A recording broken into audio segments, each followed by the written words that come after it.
Hello everyone, welcome again to Ramanujam school of studies zero to infinity. आज का topic है graph of कॉटेजेंट function.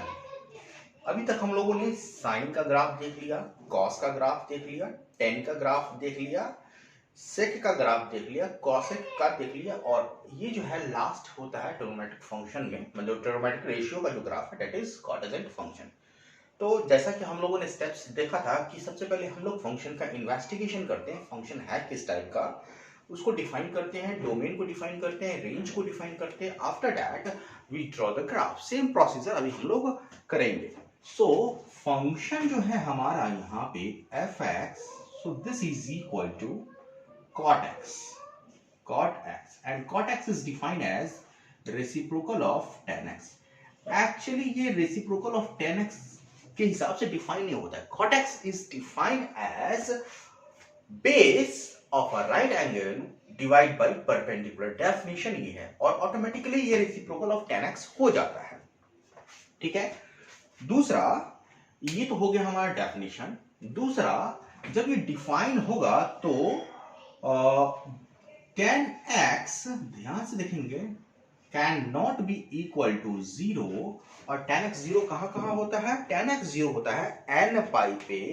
So x can not be equal to n pi. So domain, अगर हम बात करें किसकी? Domain की। So we can write here domain of cot x, domain of cot x is real number में से हमें n pi निकालना पड़ेगा, that is pi minus pi, 2 pi, 3 pi, इस तरह से वो सब वैल्यू हमें निकालना होगा। थोड़ा सा यहाँ पे मार्कर ले लेते हैं। ओके, तो ये हो गया डोमेन। अब बात करते हैं रेंज। हो गया, रेंज की बात करते हैं। सो रेंज क्या होगा? तो आप देखें कि जो tan x का रेंज है वो माइनस इन्फानाइट से प्लस इन्फानाइट तक है। tan x का रेंज कहां से कहां तक है? अगर हम tan x की बात करें, so range of tan x, so this is equal to minus infinite से प्लस इन्फानाइट। ये हमारा स्मॉल कॉस्ट होगा, ब्रैकेट होगा, क्योंकि इन्फानाइट में हम इक्वालिटी को नहीं डाल सकते, सिर्फ कैपिटल ब्रैकेट को नहीं डालेंगे। सो cot x रेसिप्रोकल है, सो रेंज जो होगा, रेंज ऑफ cot x, ध्यान से देखेंगे, अगर 1 बाई इन्फानाइट करेंगे 0, 1 बाई माइनस इन्फानाइट करेंगे 0, और 1 बाई 0 करेंगे तो इन्फानाइट। तो ये भी रेंज इसका माइनस इन्फानाइट से प्लस इन्फानाइट तक हो जाएगा cot x का range. So we have defined the domain of cot x, we have to define the domain range of cot x। थोड़ा सा और देखते हैं कि अगर हम f माइनस x करें, सो हो जाएगा cot minus x, and cot minus x is equal to minus cot x। So this is equal to minus fx। So function हमारा हो गया ऑड। क्यों? क्योंकि f minus x is equal to minus fx हो जाएगा, तो हमारा function हो जाएगा ऑड। और ऑड के केस में जो ग्राफ होगा सिमेट्रिकल अबाउट किसकी सिमेट्रिक होगा? ओरिजिन के ग्राफ के सिमेट्रिक होगा। ठीक है, दूसरा tan x का जो पीरियड होता है, पीरियड tan x का क्या होता है? That is pi. तो cot x का भी पीरियड क्या होगा? पाई होगा। मतलब पाई इंटरवल के बाद ये ग्राफ अपने आप को रिपीट करेगा। ये सारा इन्वेस्टिगेशन हम लोगों ने कर लिया। चलिए, अब हम लोगों का जो टॉपिक है, जो नेक्स्ट काम है, वो है ग्राफ को ड्रॉ करना। तो ये हमारा हो गया y एक्सिस, ये हमारा हो गया x axis. So this is x, this is y। Defining जो पॉइंट है वो ऑल द रियल नंबर है x में, बट कहां पे डिफाइन नहीं हो रहा है? माइनस n पाई पे। ये n पाई पे डिफाइन नहीं हुआ। n में भी एनी इंटीजर, -1 +1 -2 +2। सो जो डिफाइन नहीं होगा वो हमारा पाई पे डिफाइन नहीं होगा, माइनस पाई पे डिफाइन नहीं होगा, 2 पाई पे डिफाइन नहीं होगा, -2 पाई पे डिफाइन नहीं होगा, 3 पाई पे भी डिफाइन नहीं होगा, 3 पाई पे भी डिफाइन नहीं होगा एंड सो ऑन। तो इस सभी पॉइंट पे फंक्शन हमारा डिफाइन नहीं होगा। तो जिस पॉइंट पे डिफाइन नहीं होगा फंक्शन, उस पे हम एक पैरेलल लाइन को ड्रॉ करेंगे, y is equal to X parallel to y axis. ऐसा क्यों? ऐसा इसलिए कि जो ग्राफ ड्रॉ होगा जहां पे डिफाइन होगा तो वो एसिम्पटोट बन जाएगा पैरेलल लाइन, ठीक है, इनफाइनाइट की तरफ जाएगा। तो ये पैरेलल लाइन हो गया। ओके, ये बहुत इंपॉर्टेंट ग्राफ सब है, समझना बहुत इंपॉर्टेंट, ठीक है। तो इन सभी लाइन पे जो ग्राफ होगा ना इनफाइनाइट की ओर एसिम्पटोट पे होगा, मतलब ये जो होगा लाइन जो ग्राफ होगा वो इस लाइन के पैरेलल हो जाएगा इन सभी पॉइंट पे। सो ग्राफ 10 cot x, अगर 10x की बात करें तो 10x cot x is equal to, अगर हम 0 की बात करें, so x is equal to 0, ध्यान से देखेंगे, x is equal to 0, so x is equal to 0 is मतलब कि 10x is equal to infinite, ये 0 है तो इनफाइनाइट होगा, और x is equal to pi, अगर हम x is equal to pi की बात करें तो भी ये इनफाइनाइट होगा, right. x is equal to pi infinite, क्योंकि 10 पाई इज माइनस इनफाइनाइट में चला जाएगा, तो ये माइनस वाले पार्ट में चला जाएगा।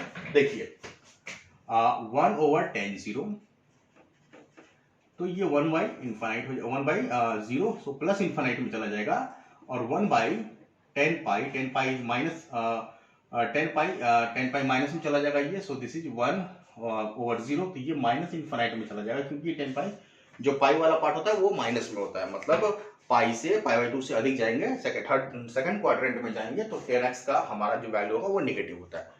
और 10 अगर x इज इक्वल टू हम लोग पाई बाई 2 ले लेते हैं 90 degree, so x is equal to pi by 2, तो पाई बाई 2 के केस में हमारे पास क्या हो जाएगा, x is equal to pi by 2, तो ये हो जाएगा x is equal to pi by 2, so ये हो जाएगा cos pi by 2 divide by sine pi by 2, so this is equal to 0, तो x is equal to pi by 2 पे 0 हो जाएगा। सो ये जो पॉइंट होगा पाई बाई 2, इसके बीच का जो पॉइंट होगा, जो भी है पाई 3 पाई बाई 2, ठीक है, इसके बीच का जो पॉइंट होगा, इन सभी पॉइंट पे जो ग्राफ होगा वो 0 होगा, मतलब ध्यान से देखेंगे कि x इज इक्वल टू 0 पे इनफाइनाइट होगा, इस पे 0 हो जाएगा, और आगे की ओर जाएगा तो ये हमारा माइनस इनफाइनाइट में आ जाएगा। सो ग्राफ अप्रोक्सीमेटली देखिए, हम लोग ड्रॉ करते हैं, 1 मिनट, ग्राफ को ड्रॉ करते हैं ऐसे, ये पैरेलल लाइन हो जाएगा, ये इस तरह से पैरेलल लाइन हो जाएगा, ध्यान से देखेंगे ये ग्राफ बनेगा, ठीक है। फिर चूंकि ग्राफ जो है सिमेट्रिक है, हमारा क्या है, ऑड है, तो सिमेट्रिक अबाउट ओरिजिन होगा, तो और इसका पीरियड कितना है, पाई है, तो 0 से पाई में ऐसा ग्राफ बना, इसका मतलब है पाई से 2 पाई में भी ऐसा ही ग्राफ बनेगा, ठीक है। फिर ये ऐसा ही ग्राफ बनेगा, ठीक है, इस तरह से ग्राफ बनेगा। और आगे ले लेते हैं पीछे की ओर, ठीक है, इस तरह से ग्राफ बनता चला जाएगा। थोड़ा सा स्ट्रेट लाइन लग रहा है, बट अगर आप ठीक से इसको ड्रॉ करेंगे या फिर कहीं के पिक्चर देखेंगे तो आपको इस तरह से निकला, मतलब आपको जो ग्राफ मिलेगा ना इस तरह से मिलेगा, ध्यान से देखिए, इसका शेप होगा ऐसे, और ये जो होगा ये पाई बाई 2 पे 0 होगा। ये ग्राफ रिपीट होगा पाई पे, ठीक है, क्यों, क्योंकि pi is the period of cos x। दूसरा जो हमने बात किया कि ये हमारा ऑड फंक्शन है, ठीक है, कहां गया हमारा ऑड फंक्शन, ये ऑड फंक्शन, तो ऑड फंक्शन का मतलब है ग्राफ जो है सिमेट्रिक अबाउट ओरिजिन होगा। देखिए ये ओरिजिन से ये वाला पॉइंट जो है जितना दूरी पे होगा उतना ही दूरी पे ये वाला पॉइंट होगा, ठीक है। अगर ये वाला पॉइंट जितना दूरी पे होगा उतना ही दूरी पे ये वाला पॉइंट होगा, ये वाला पॉइंट जितना दूरी पे होगा उतना ही दूरी पे ये, ठीक, रिवर्स साइड में वो वाला पॉइंट होगा, ठीक है, तो ओरिजिन से सिमेट्रिक होगा। तो आई थिंक जो भी चीज था इसमें कॉट के केस में हम लोगों ने यहाँ पे डिस्कस कर लिया, ठीक है। तो फिर से रिकैप कर लेते हैं, डोमेन हमने देखा r माइनस एन पाई, रेंज हमने देखा माइनस प्लस इनफाइनाइट से माइनस इनफाइनाइट, हमने देखा कि पाई बाई 2, 3 पाई बाई 2 और मल्टीपल ऑफ पाई बाई 2 पे ये क्या हो रहा है हमारा ये और मल्टीपल ऑफ पाई बाई 2 पे ये हमारा डिफाइन नहीं हो रहा है। दूसरा फंक्शन हमारा और था सिमेट्रिकल अबाउट ओरिजिन हो गया, और पीरियड ऑफ फंक्शन जो है वो पाई है, मतलब हर पाई इंटरवल में ये फंक्शन का ग्राफ अपने आप को रिपीट करेगा। तो ये सब चीज है इस ग्राफ में। तो यहाँ पे अब आके हमारा ट्रिग्नोमेट्रिक फंक्शन का जो ग्राफ है वो एंड हो जाता है। इसके बाद लॉगरिथम फंक्शन आएगा, एक्सपोनेंशियल फंक्शन आएगा, पॉलिनोमियल फंक्शन आएगा, अलजेब्रिकल वाला रैशनल फंक्शन आएगा। तो बहुत सारा ग्राफ है अभी करने को। इनवर्स ट्रिग्नोमेट्रिक फंक्शन आएगा। इनवर्स ट्रिग्नोमेट्रिक फंक्शन हम तब करेंगे जब हम इनवर्स फंक्शन के बारे में जान लेंगे क्या क्राइटेरिया है। तो बने रहिए मेरे साथ, और प्लीज चैनल को जरूर सब्सक्राइब कर लें, कंटेंट को शेयर करें, और जो बेल आइकन बटन है उसे जरूर पुश कर लें, जिससे कि जो भी नोटिफिकेशन मैं बनाऊं, जो भी वीडियो बनाऊं, उसका नोटिफिकेशन आप तक पहुंच जाए। तो हैव अ नाइस डे। जय हिंद।